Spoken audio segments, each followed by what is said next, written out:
A massive college cheating scandal and the sentencing of the president's ex-campaign chairman have exposed corruption at the highest levels of society. For more on this, it's time for a closer look.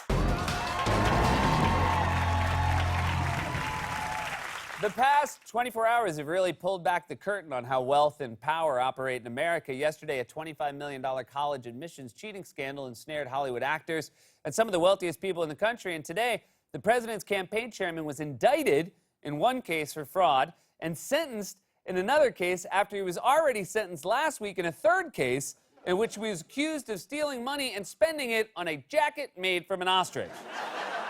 In other words, rich people are insane. Once you have that much money, it poisons your brain. You either end up bribing a soccer coach to get your kid into Yale, or if that doesn't work, you leave all your money to your cat. Which is a ridiculous thing to do since every cat already acts like they have you money. Good news. Good news, cat.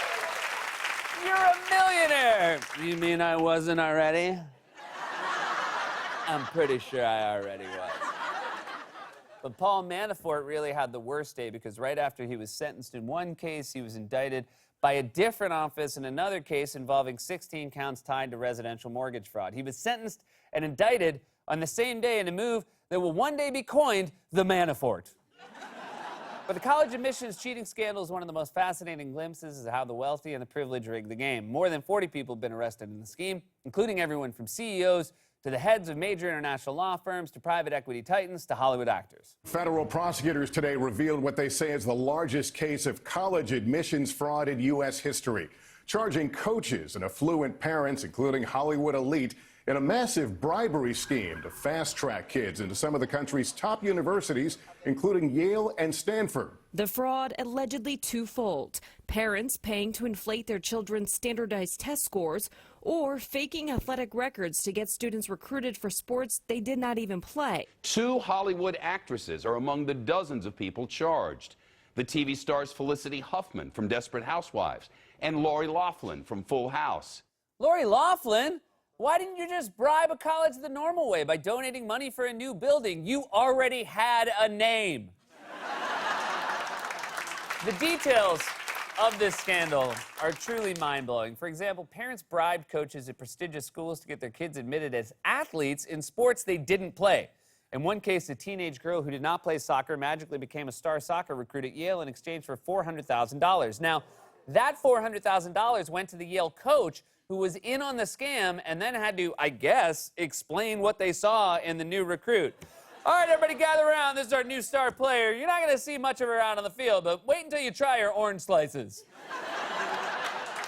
Some parents, including Loughlin, even went to the extraordinary lengths of staging or doctoring photos to make it look like their kids were playing sports they did not play. Investigators say Lori Loughlin and her husband agreed to pay bribes totaling $500,000 in exchange for having their 2 daughters designated as recruits to the USC crew team, despite the fact that they did not participate in crew.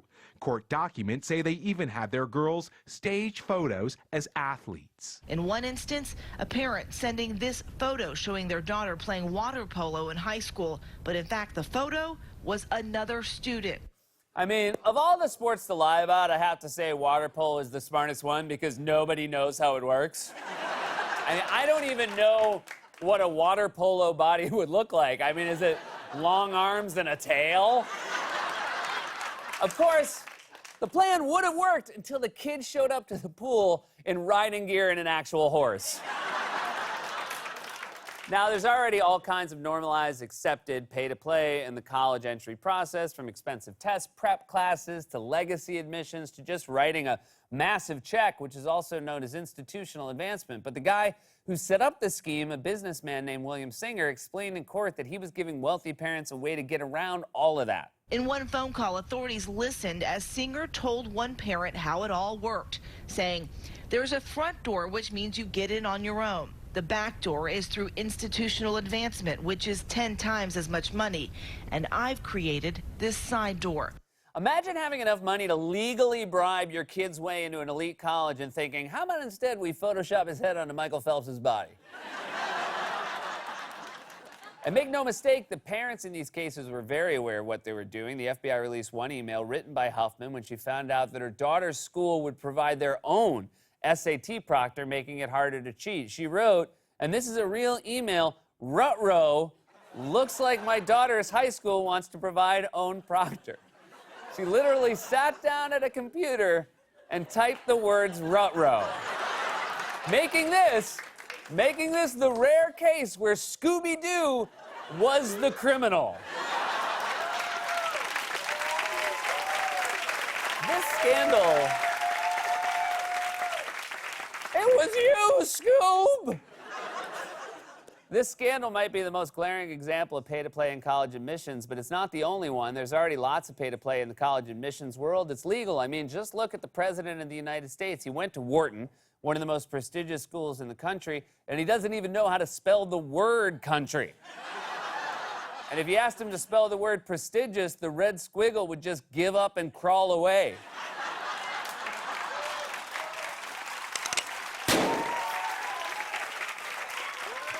And let's not forget, this is a guy who famously waged a racist campaign to get President Obama to release his college transcript, despite the fact that, as we learned from Michael Cohen's testimony, Trump threatened his own schools not to release his grades and test scores. I'm talking about a man who declares himself brilliant, but directed me to threaten his high school, his colleges, and the college board to never release his grades or SAT scores.